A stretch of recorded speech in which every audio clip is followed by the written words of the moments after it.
this idea of transformation, seeing the work at different angles, changing the color, or at different times, light and dark, and like making something exist in a chronological space as well as a physical space. I think I'm just always been interested in that.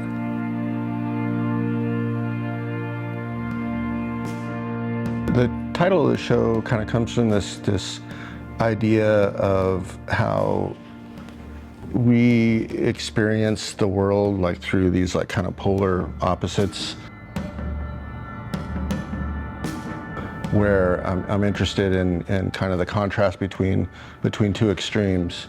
And I got really interested in the interaction of the natural forms that you see from above, and then how that's like kind of clarified or codified by man-made divisions like roads or things like that, and that interplay between the geometric and the organic.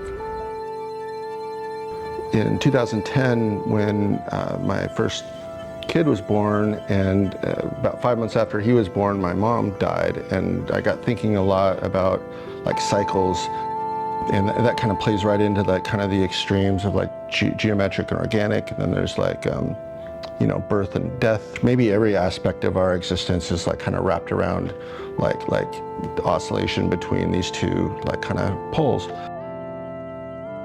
That's when I started working on the series of backlit paintings that there's a few of which in the show.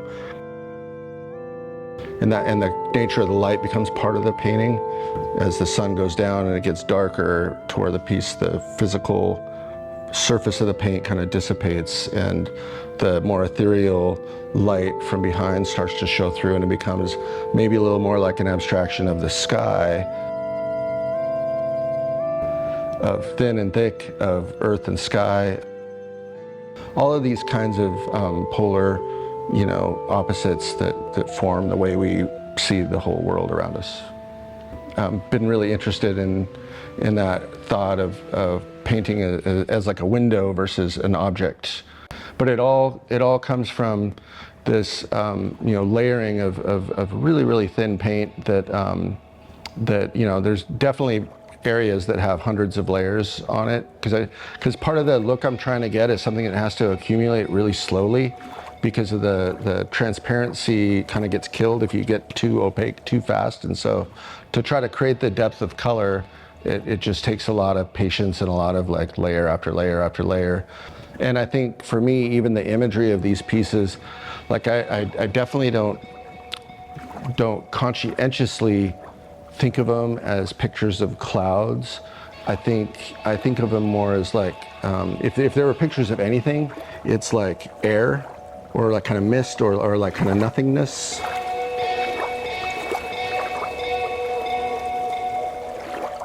The aspect of the backlit work that kind of ties into this as well is this idea of transition and how things change with time.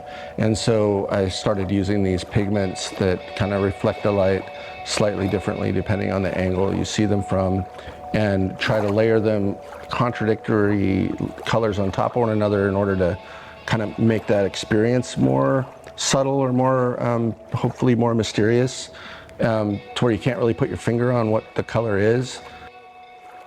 But because I really am real hesitant to think of these as like pictures of anything. Like the ultimate goal is to move someone and make them feel. And even if they are like, this is ridiculous, I hate this, at least that's much better than just being, okay, Right. yeah.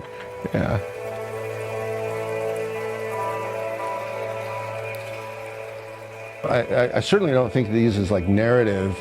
I'm not like telling a story, or at least not setting out to tell a story, but just to try to put a person in a state of mind where their attention is like really zeroed in, really focused, and really maybe kind of lose a sense of awareness of where they're at and what they're doing, and just become like immersed in that experience.